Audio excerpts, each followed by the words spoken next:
Good morning साथियों। आज जो पिछले वीडियो में हम लोग पढ़े थे उसके आगे पढ़ेंगे। पिछले वीडियो में हम लोगों ने कार्बोक्सिलिक एसिड तक पढ़ लिया था, है ना, उसका आईपीएसी नामकरण तक पढ़ लिया था। आज एक छोटा सा टॉपिक इसमें और है नामकरण का, वो है आपका एमीन के बारे में। ठीक है ना, एमीन। एमीन जिसका सूत्र होता है NH2।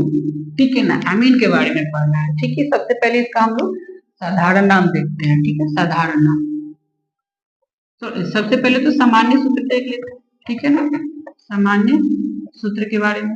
इसका सामान्य सूत्र जो होता है CnH2n प्लस 1NH2 होता है। ठीक है ना, CnH2n प्लस 1NH2 होता है, इसका सामान्य सूत्र होता है। ठीक है, और इसका अगर हम लोग देखें, सबसे इसका साधारण नाम उतना मायने नहीं रखता, आईयूपीएसी नाम देखते हैं। ठीक है ना, आईयूपीएसी जो नाम होता है ये देख लेते हैं। तो आईयूपीएसी नाम में हम लोग क्या करते हैं कि जो एल्केन होता है ना, एल्केन के साथ में एमीन जोड़ते हैं। एल्केन के साथ में एमीन जोड़ के जिसकी ये बन जाता है एल्केनेमीन। ठीक है, क्या बन जाता है? एल्केनेमीन बन जाता है। ये आपका आईयूपीएसी नामकरण होता है। ठीक है ना, एग्जाम्पल देख लेते हैं इसका। जैसे CH3, CH2, CH2, CH2, CH2, NH2। ठीक है, अगर इसका आपसे नाम पूछ दे तो क्या हो जाएगा? देखिएगा, total number of carbon 1 2 3 4 5। Numbering किधर से? इधर से करेंगे, लॉन्ग चेन ढूंढ लिया है, ये आपका लॉन्ग चेन होगा। ठीक है, 1 नंबर, 2 नंबर, 3 4 और 5, टोटल 5 कार्बन है। इसका नाम कैसे होगा? इसका नाम होगा 5 का पेंटेनामीन। ठीक है ना, पेंटेनामीन हो जाएगा, पेंटेनमीन हो जाएगा। ये इसका आईयूपीएसी नामकरण हो गया। ठीक है, एक दो और देखते हैं जिसमें ब्रांच भी रहेगा।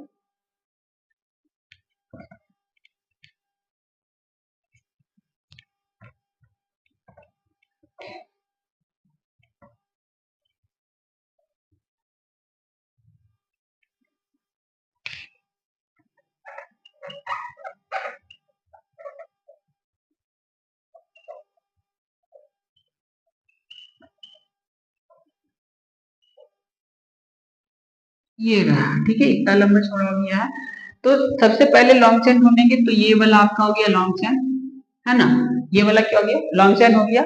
और नंबरिंग देखेंगे तो इधर से 1 2 3 4 नंबर पे आ रहा है, सॉरी 4 नंबर पे ब्रांच और 5वें नंबर पे NH2 आ रहा है, जबकि इधर से 1 2 3 नंबर पे ही आ रहा है। तो सबसे पहले इस जो NH2 है ना, उसे ही हम लोग महत्व देते हैं, क्योंकि जहां यहाँ जो हम लोग नामकरण पढ़ रहे हैं वो NH2 का पढ़ रहे हैं, तो उसको महत्व देना है। तो ये 1 2 3 4 5 6 और टोटल 7 कार्बन है इसमें। कितने हैं? 7 कार्बन है। ठीक है ना, 7 कार्बन का क्या होगा? तो 7 कार्बन में सबसे पहले तो आप एक ब्रांच भी है, तो पहले ब्रांच देख लेते हैं। तो 4 पे है ब्रांच, इसको लिख देंगे मेथिल, 4 मेथिल हो गया है। ठीक है ना, 4 मेथिल के बाद टोटल नंबर ऑफ कार्बन 7 है, और 3 नंबर पे NH2 है, तो 3 लिख देंगे। 7 का होता है हेप्टेन, तो हेप्टेन है मीन का हो गया आपका आईयूपीएसी नाम। ठीक है, इसमें अगर कोई और डाउट है तो बोलिएगा, और मैं 2 4 क्वेश्चन अभी दे दे रहा हूँ जो अभी तक मैंने पढ़ा दिया, जितना भी नामकरण उससे। ठीक है।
ये मैंने आपको 6 क्वेश्चन लिखे हैं, ठीक है ना।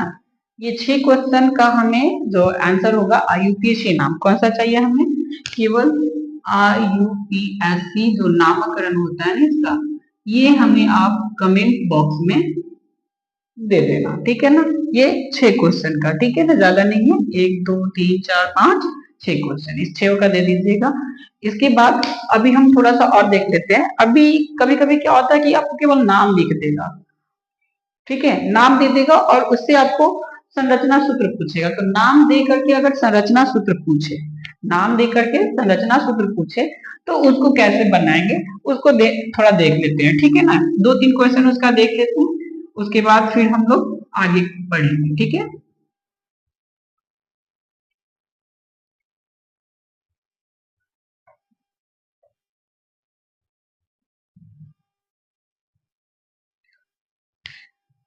जैसे देखिए 1 नंबर में मान ली कि आपको दे दे कि मेथिल प्रोपीन ईथर, ठीक है, एक ये दे दे आपको। दूसरा नंबर मान ले लेते 3 मेथिल पेंटेनॉल, पेंटेनॉल दे दे, ठीक है। मान लेते हैं 6 2 2 6 होगा 2 6 di methyl 2 6 di methyl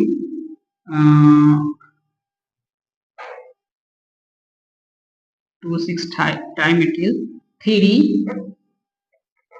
हेप्टे heptyne देते, ठीक है ना, क्या देते, हेप्टाइन देते, ठीक है। तब कैसे होगा, आगे चलते हैं। आगे देते आपको 4 मेथिल 4 मेथिल 4 मेथिल हो गया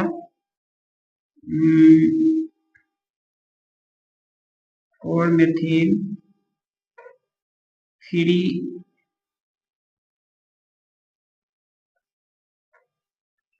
ऑक्टेनामीन, ठीक है ना। 4 क्वेश्चन हो गया।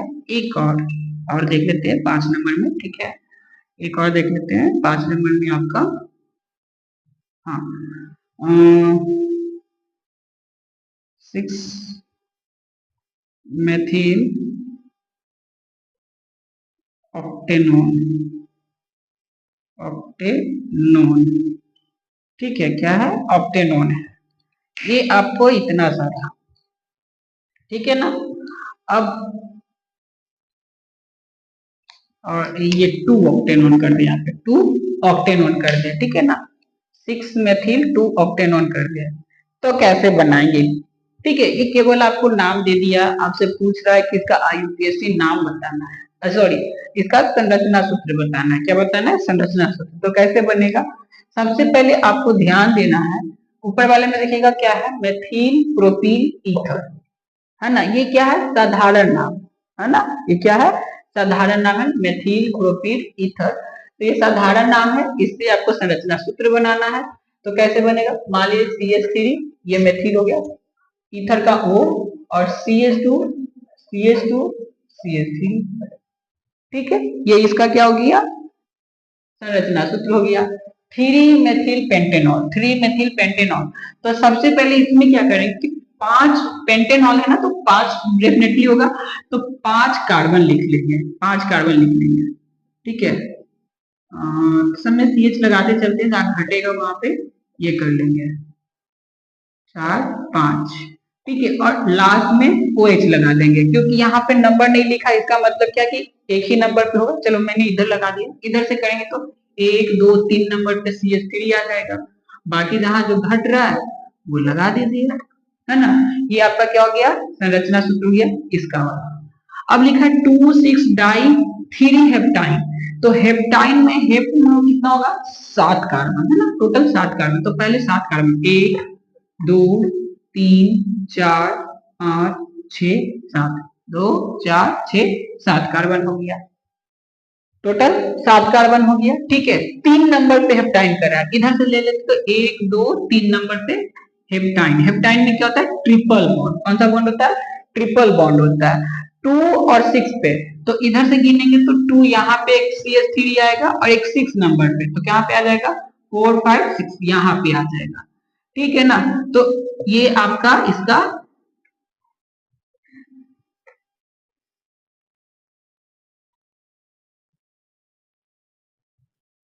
ये आपका क्या हो गया? संरचना सूत्र हो गया। 4 मेथिल 3 ऑक्टेन एमीन करके, है ना, एमीन वाला। ठीक है, ऑक्टेन एमीन। तो इसमें क्या होगा? अब देखिए, सबसे पहले तो 8 कार्बन आप बना ही लीजिए। 1 2 3 4 5 6 7 और 8 कार्बन हो गया। 3 नंबर पे एमीन, तो 1 2 3 नंबर इधर से गिन लिए तो एमीन यहाँ पे हो गया। ठीक है, 4 नंबर पे मेथिल है, 4 नंबर पे मेथिल हो गया। ठीक है ना, मैंने H नहीं लगाया है, जहां भी बॉन्ड कम रहा है वहां समझिए हाइड्रोजन ही है। ठीक है ना, तो ये हो गया आपका। उसके बाद आपका ये वाला देखिए, ऑक्टेनोन है। ऑक्टेनोन है यानी कि लास्ट में ओन, ओन मतलब कीटोन, तो कीटोन वाला है। तो यहाँ पे पहले तो 8 कार्बन दे दीजिए, 1 2 3 4 5 6 7 8। कितने नंबर पे? 2 नंबर पे, तो 2 नंबर पे ओ लगा देंगे। 2 नंबर पे क्या लगा दिए? ओ लगा दिए। ठीक है, इधर से गिनते चल रहा है तो। और 6 नंबर पे मेथिल, तो 1 2 3 4 5 6 नंबर पे एक मेथिल भी लगा दिए। ये आपका हो गया क्या? संरचना। अगर नाम दे दे, उससे संरचना सूत्र पूछे तो इस ढंग से हम लोग क्या कर सकते हैं? बना सकते हैं इसे। ठीक है ना, इस ढंग से करके हम इसे पूरा बना सकते हैं। ये संरचना सूत्र आपका तैयार हो गया। ठीक है ना, अब अगर इसमें कोई डाउट हो तो अगर ऐसा कोई नाम आप दे सकते हैं, कमेंट में आप दे दीजिएगा, मैं उसका संरचना सूत्र बता दूंगा और कहीं कोई प्रॉब्लम रहेगा तो। ठीक है ना, अब इसके बाद हम लोग पढ़ते हैं, इसके बाद जो हम लोग को पढ़ना है वो समावयवता के बारे में पढ़ना है। ठीक है ना,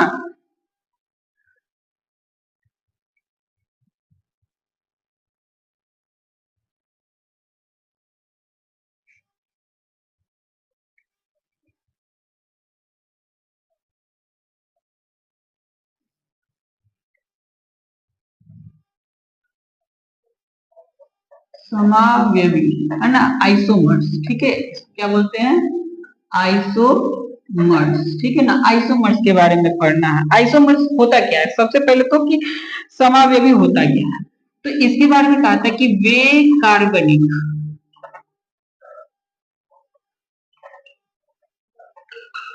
कार्बनिक यौगिक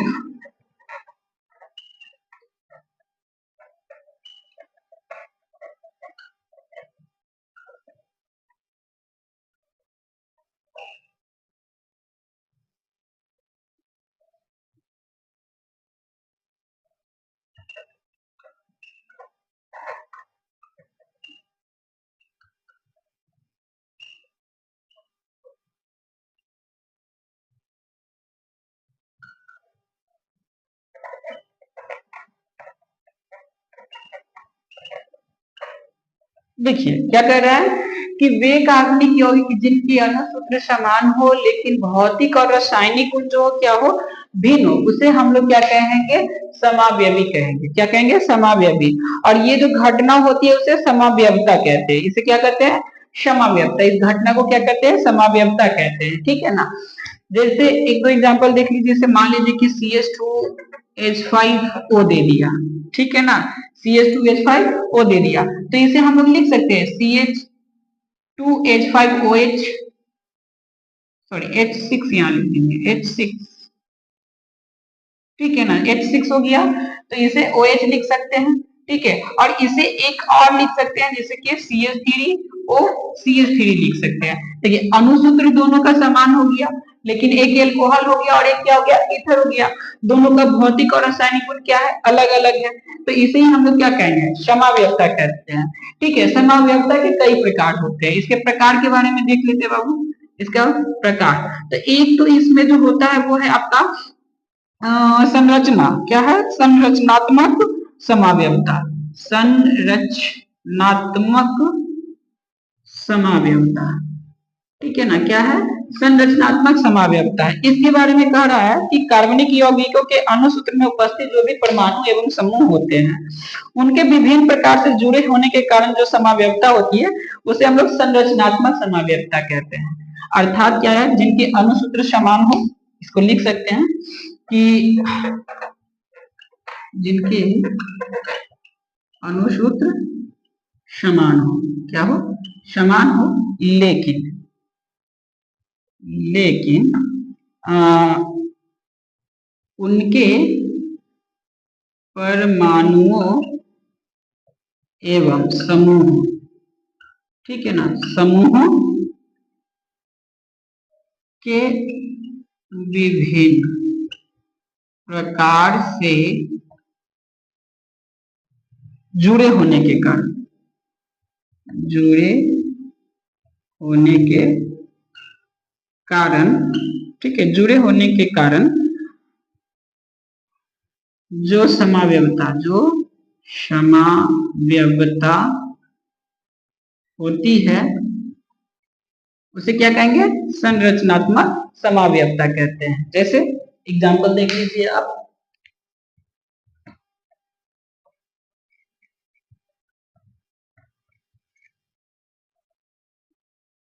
एग्जाम्पल में देख लीजिएगा, जैसे आपको लिख दे C5H10, C5H12 लिख दे, ठीक है ना, C5H12 लिख दे। इसी का हम लोग देख लेते, जैसे अगर हम लिखते हैं इसको CH3CH2,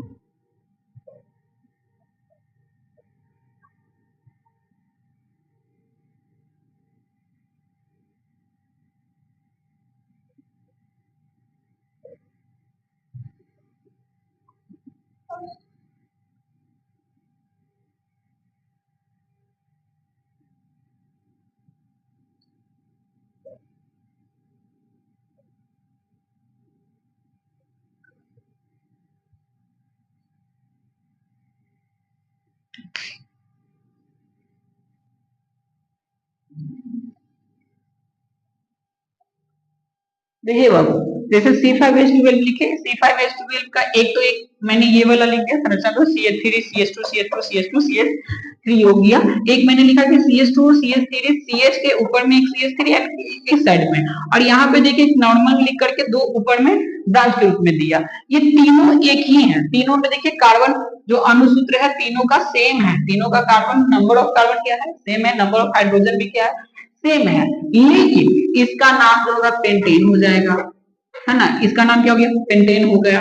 इसका नाम हो जाएगा 2 मेथिल, 2 मेथिल ब्यूटेन, है ना, 2 मेथिल ब्यूटेन। और इसका हो जाएगा 2,2-डाई, 2,2-डाई मैथिल, 2,2-डाई मेथिल प्रोपेन हो जाएगा, 2,2-डाई मेथिल प्रोपेन हो जाएगा। देखिए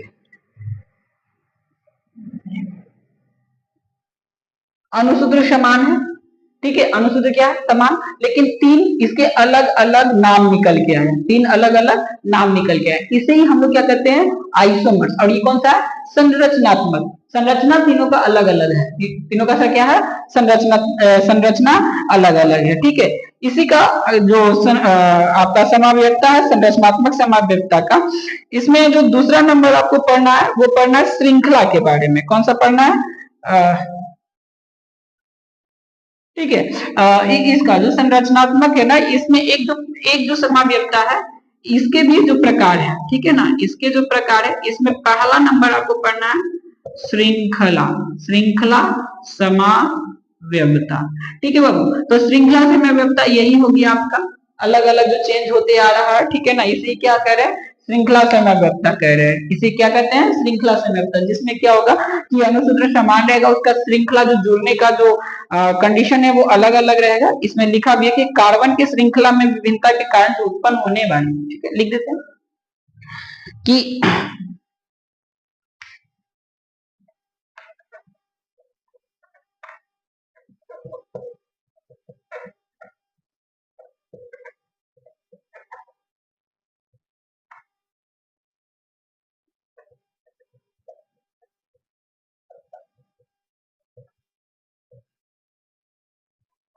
विभिन्नता को क्या कहते हैं? श्रृंखला समव्यवता, है ना। कौन सा समव्यवता कहेंगे? श्रृंखला समव्यवता इसे कहते हैं, ठीक है ना। अर्थात क्या हो रहा है कि इससे श्रृंखला में, इसके चैन में बदलाव आते जा रहे हैं। जैसे लॉन्ग चैन हो गया, इसमें एक ऊपर आ गया, फिर इसमें दो अलग हो गया है, तो इसे हम लोग क्या कहेंगे? श्रृंखला समव्यवता। इसका एक प्रकार ये भी है, आपको एक दे रहे हैं, उसका आप कितने समव्यवता होंगे और उनके नाम क्या होंगे, ये आपको कमेंट में करना है, जो मैं यहाँ पे लिख रहा हूँ, ठीक है ना।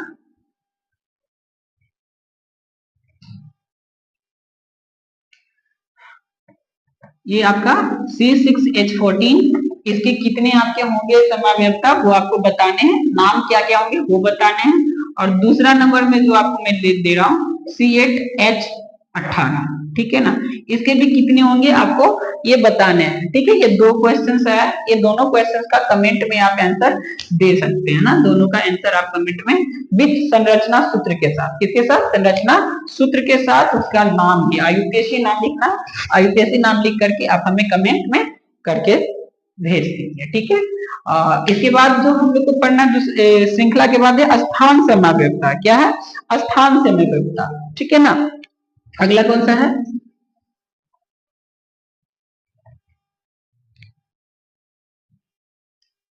अगला जो है आपका वह है स्थान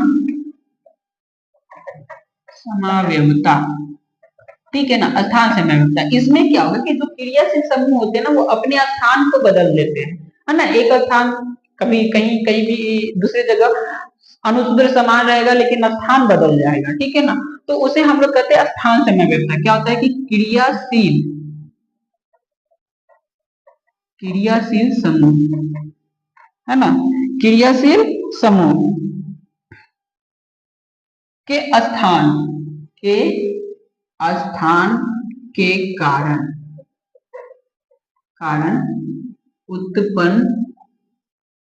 उत्पन्न होने वाले समव्यवता, ठीक है ना। किसके कारण होगा वो? किसके कारण होगा? तो क्रियाशील समूह के स्थान के कारण, स्थान बदलने के कारण। एग्जाम्पल देख लीजिएगा, जैसे CH3, CH2, CH2, CH2, CH2OH, एक तो ये हो गया आपका, ठीक है। इसी को हम लिख सकते हैं CH3, CH2, CH, यहाँ पे OH दे देंगे, CH2, CH3, ये हो गया आपका। एक और लिख सकते हैं CH3, CH2, CH2, CHOH और CH3। देखिए तीनों का अनुसूत्र, तीनों का जो अनुसूत्र है वो है समान। तीनों का अनुसूत्र क्या है? समान है। तीनों का अनुसूत्र क्या है? समान है, लेकिन तीनों में जो फंक्शन है, OH फंक्शन है, वो अपना क्या बदल रहा है? स्थान बदल रहा है। वो अपना क्या बदल रहा है? स्थान बदल रहा है। इसलिए हम इसे क्या कहेंगे? इसलिए इसे हम लोग क्या कहते हैं ना कि ये आपका ये हो गया स्थान समव्यवता हो गया। कौन सा है? स्थान समव्यवता। इसका सूत्र क्या होता है? इसका सूत्र हो जाएगा C5H11OH, C5H11OH, इसका ये अनुसूत्र हो गया और इसका ये समव्यवता हो गया, ठीक है। एक इसी का एक और पार्ट है, एक और पार्ट हम लोग को पढ़ना है, लास्ट नंबर इसमें संरचनात्मक वाला में, वो है आपका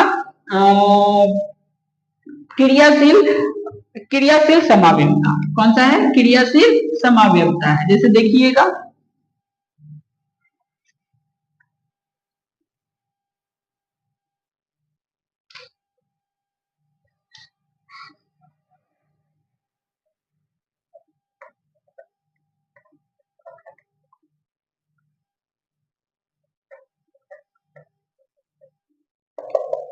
क्रियाशील समावयवता क्या क्या कि जब दो या दो से अधिक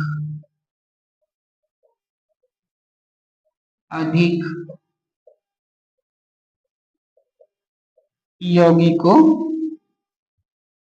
के अनुसूत्र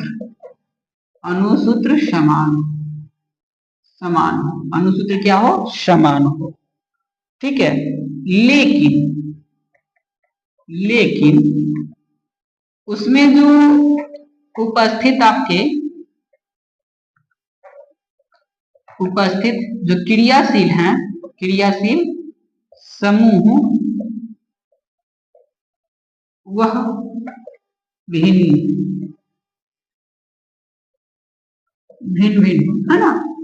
अर्थात कि अणुसूत्र तो समान रहेगा, लेकिन अणुसूत्र समान रहेगा, क्रियाशील समूह उनमें अलग अलग रहेगा। क्रियाशील समूह क्या रहेगा, अलग अलग रहेगा। उसे हम लोग क्या कहेंगे, उसे हम लोग क्रियाशील समाव्यक्ता कहेंगे, क्रियाशील समाव्यक्ता कहेंगे। जैसे एग्जांपल में देख लीजिए आप, C4H9 या आपका H10O कर देते हैं, ठीक है ना, C4H10O कर देते हैं। अब देखिए इसको हम लोग दो पार्ट कैसे लिख सकते हैं, एक लिख सकते हैं C2H5O, C2H5O, ठीक है ना। आपका देखिए कार्बन 4 हो गया, हाइड्रोजन 10 हो गया, ऑक्सीजन भी 1 हो गया। इसी को लिख सकते हैं C4H9OH, ठीक है, ये भी हो गया आपका।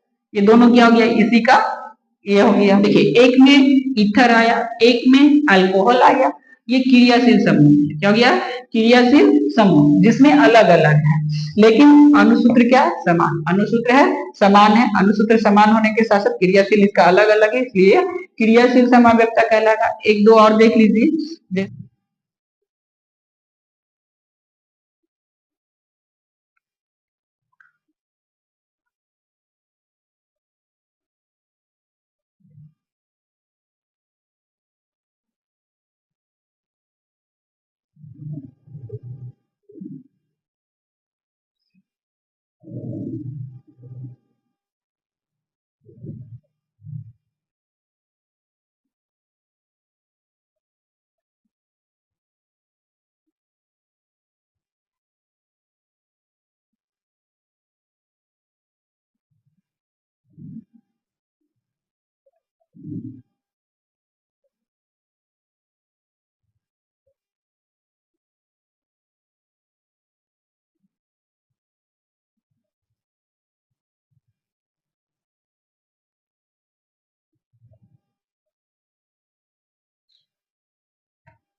देखिए एक यहाँ से देख लीजिए आप, जैसे C3H8CO लिखे हैं, तो C3H8 को हम लोग CH3CO C2H5 भी लिख सकते हैं। एक आपका कीटोन ग्रुप का हो गया, एक आपका देखिए यहाँ पे CH3CH2CH2CHO, यहाँ पे भी देखिए तीन आपका हाइड्रोजन और 3 कार्बन, एक यहाँ से 4 कार्बन, एक ऑक्सीजन, और टोटल आपको 8 हाइड्रोजन ना।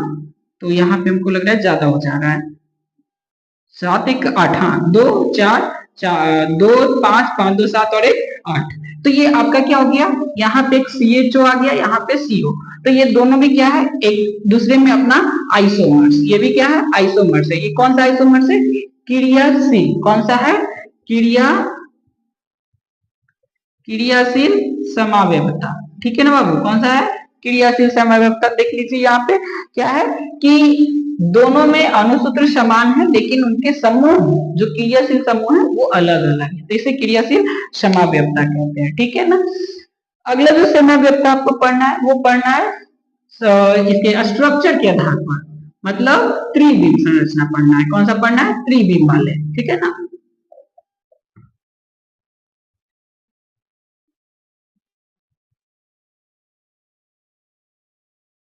अगला जो है त्रिविम समव्यवस्था, दूसरा नंबर संरचना के बाद ये होता है त्रिविम, कौन सा है, त्रिविम समव्यवस्था, ठीक है ना। इसे क्या कहेंगे, त्रिविम समव्यवस्था। देख लीजिएगा त्रिविम समव्यवस्था के बारे में कह रहा है कि त्रिविम जो समव्यवस्था होता है, इसमें परमाणु संख्या तो समान रहेगी, ठीक है, संरचना सूत्र इसके समान रहते हैं, लेकिन जो परमाणु जो जुड़े होते हैं ना इसमें, वो या जो समूह जुड़े होते हैं उनके स्थान अलग अलग होते हैं। अर्थात कि संरचना सूत्र सूत्र समान, समान,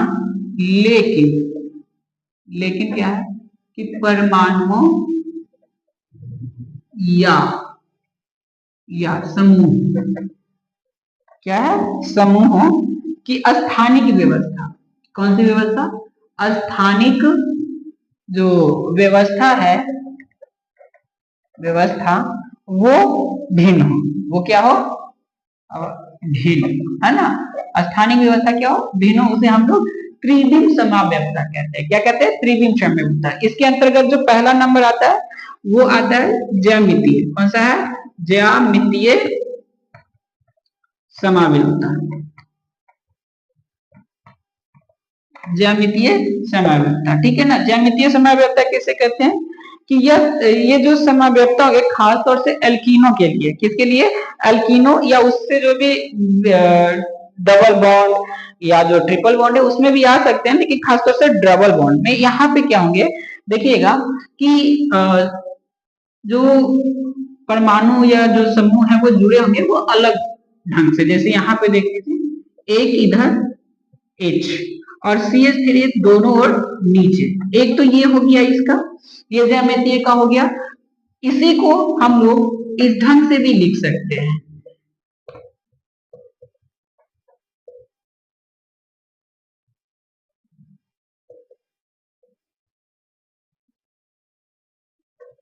इस ढंग से भी लिख सकते हैं। देखिएगा, इस ढंग से भी लिख सकते हैं।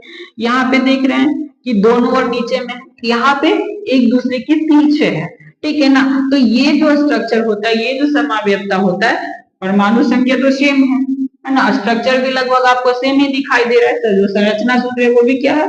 समान ही है, लेकिन जो जुड़ा हुआ है वो अलग से है। यहाँ पे दोनों और नीचे है, यहाँ पे एक ऊपर और एक नीचे है। तो इसे हम लोग ज्यामितीय समाव्यवस्था कहते हैं। क्या कहते हैं? ज्यामितीय समाव्यवस्था कहते हैं, ठीक है।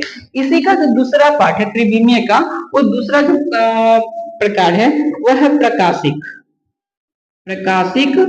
समाव्यवस्था, ठीक है ना। कौन सा है? प्रकाशिक समाव्यवस्था, ठीक है। प्रकाशिक समाव्यवस्था, इसके बारे में समझिएगा। होता क्या है कि अगर कोई स्ट्रक्चर है उसके सामने अगर मिरर रखेंगे तो उसका डेफिनेटली क्या हो जाएगा? पोर्शन बदल जाएगा, और ये 3D में रहेगा, 3D फॉर्म में रहेगा। जैसे एग्जांपल में देख लीजिए, यहाँ पे H है,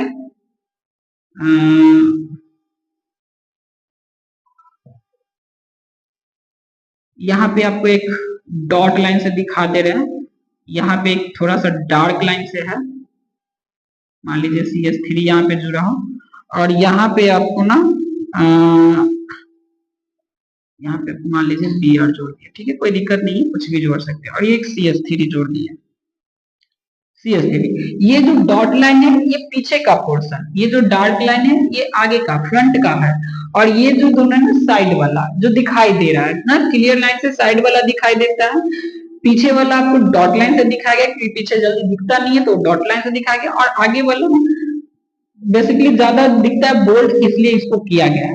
अगर इसके सामने कोई मिरर रख दे, क्या रख दे?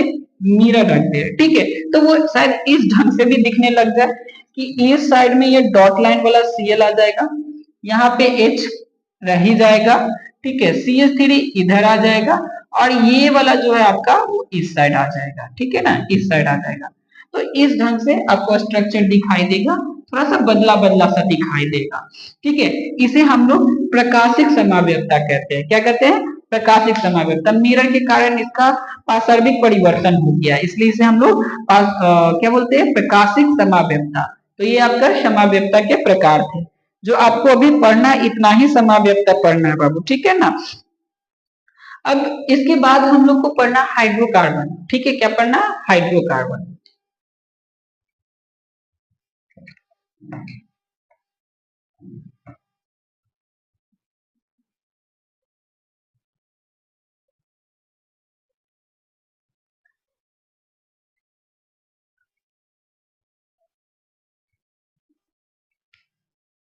अब जो टॉपिक है वो है हाइड्रोकार्बन,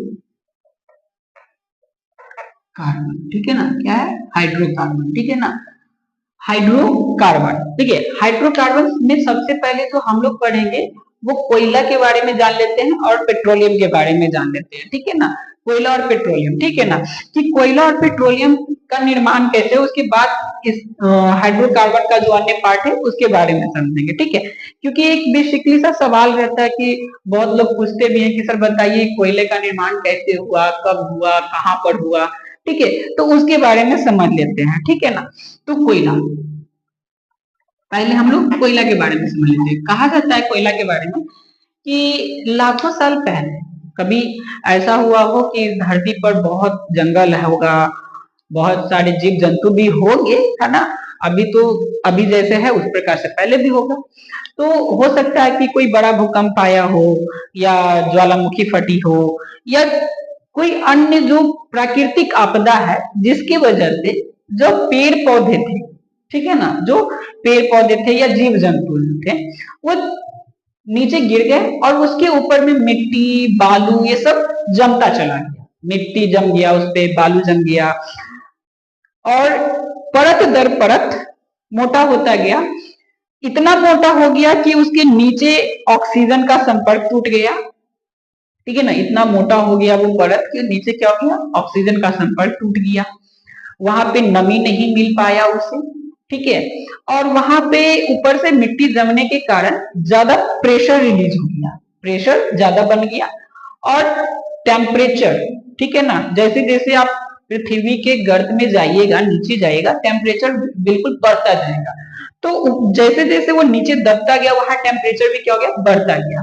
तो उच्च दाब और उच्च टेम्परेचर के कारण वहां पे कुछ ऐसे भी जीवाणु काम करने लगे या एक्टिव हो गया जो इसे सड़ा गला नहीं सका, बल्कि इसके रूप को परिवर्तित किया, अर्थात जो पेड़ पौधे धंसे थे ना, जो बड़े बड़े चट्टान जो जीवाश्म धंस गए थे, ठीक है, वो धंस गए, तो ये बड़े बड़े पेड़ पौधे सब नीचे धंसते चले गए, जिसकी वजह से वहां पे जीवाणु काम करने लग गया, कुछ खास प्रकार के जीवाणु, हाई टेम्परेचर हो गया, प्रेशर ज्यादा बढ़ गया, इसकी वजह से वो अपना रूप बदल करके धीरे धीरे काला होता गया, वो सड़ा गला नहीं बल्कि काला होता चला गया, जो एक टाइम के बाद, लाखों सालों के बाद जब उसका रूप बदला, तो रूप बदलने के बाद जो हमें प्राप्त हुआ जिसे हम लोग कोयला नाम देते हैं।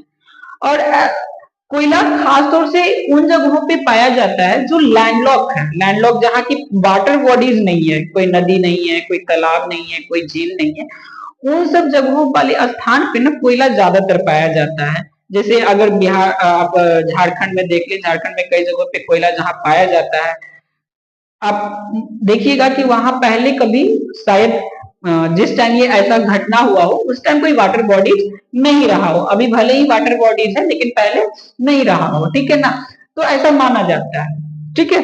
दूसरा जो है आपका पेट्रोलियम, ठीक है, दूसरा क्या है,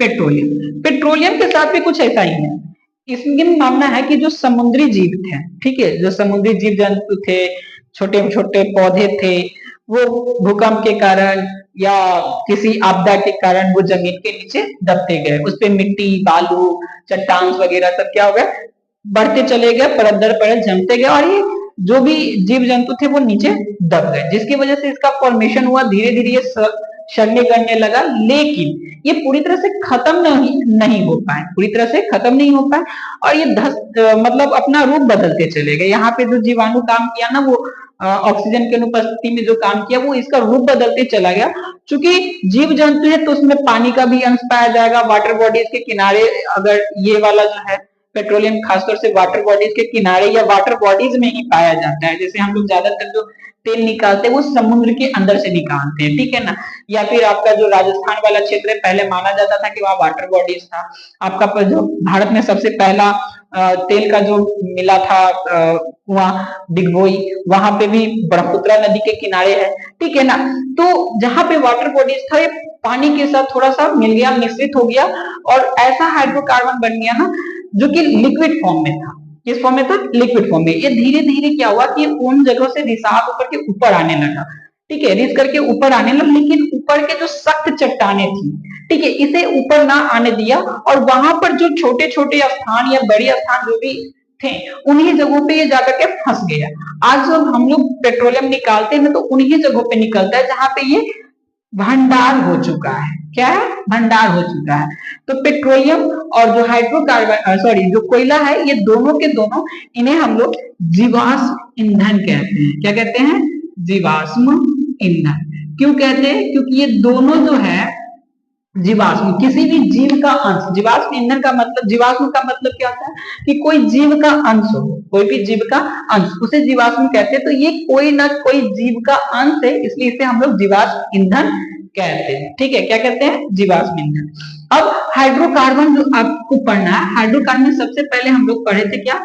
एल्केन के बारे में। ठीक है, किसके बारे में पढ़े थे? तो एल्केन, ठीक है ना, एल्केन के बारे में। एल्केन बहुत ऑक्सीजन के साथ या किन्हीं और के साथ अभिक्रिया करता है, लेकिन कहा जाता है कि एल्केन जो होता है ना, ये अस्थाई यौगिक है। क्या है? अस्थाई यौगिक, यौगिक है। ये जल्दी किसी से अभिक्रिया नहीं करता। अस्थाई बेसिकली ये बहुत कम किसी से क्रिया करेगा, लेकिन किसी किसी खास कंडीशन में ये क्रिया करता है। जैसे अब मान लीजिए CH3, सॉरी मेथेन, अब हम लोग जो मेथेन है बायोगैस के रूप में इस्तेमाल करते हैं। अगर इसे हम लोग HCl से अभिक्रिया कराते हैं तो ये क्या बना देगा आपको? HCl से अभिक्रिया कराने पे, सॉरी Cl2 से अभिक्रिया कराने पे, Cl2 से जब इसको अभिक्रिया कराएंगे तो ये बन जाएगा CH3Cl, CH3Cl बन जाएगा। ठीक है ना, CH3Cl। इसे हम लोग क्लोरोमेथेन कहते हैं, क्लोरोमेथेन कहेंगे। क्या कहेंगे? क्लोरोमेथेन। देखिए, अभी हम लोग हाइड्रोजन वाले का नाम नहीं पढ़े हैं, नामकरण नहीं पढ़े हैं। हाइड्रोजन वाले का जो नामकरण होता है, जैसे Cl का हम लोग लिखते हैं क्लोरो, F का लिखते हैं फ्लोरो, ठीक है ना, I का लिखते हैं आइडो,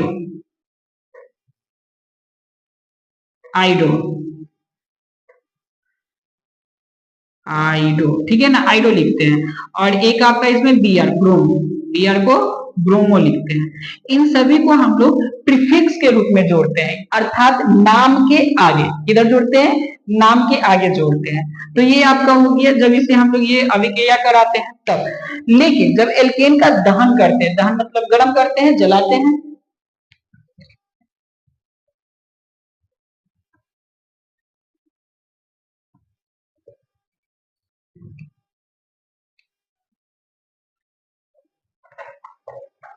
दहन, दहन का मतलब क्या होता है? जलाना। जब हम लोग मान लीजिए मीथेन को जलाते हैं, CH4 को क्या करते हैं? जलाते हैं। किसके प्रेजेंस में? ऑक्सीजन के प्रेजेंस में। तो ये यहाँ से क्या बन जाता है? जब जलाते हैं तो ये CO2 और H2O, मतलब कि कार्बन डाइऑक्साइड और जल बनता है। हम लोग जो घर में LPG इस्तेमाल करते हैं, जिसका सूत्र होता है बेसिकली C4H10, अर्थात इसमें क्या होता है? ब्यूटेन। आप पढ़े भी होंगे कि जो LPG गैस होता है उसका प्रमुख घटक कौन होता है? ब्यूटेन होता है। तो जब ब्यूटेन को हम लोग जलाते हैं तो भी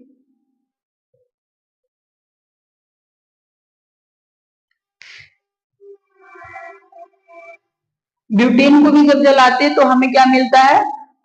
ऑक्सीजन के प्रेजेंस में जब जलाते हैं, ठीक है ना, ऑक्सीजन के प्रेजेंस में जब जलाते हैं तो कार्बन डाइऑक्साइड और जल ही मिलता है। बाबू क्या मिलता है? कार्बन डाइऑक्साइड और जल मिलता है। ठीक है, आज भर इतना ही। बाकी जो अगर बच गया है तो उसको नेक्स्ट क्लास में हम देख लेंगे या नेक्स्ट वीडियो में देखेंगे।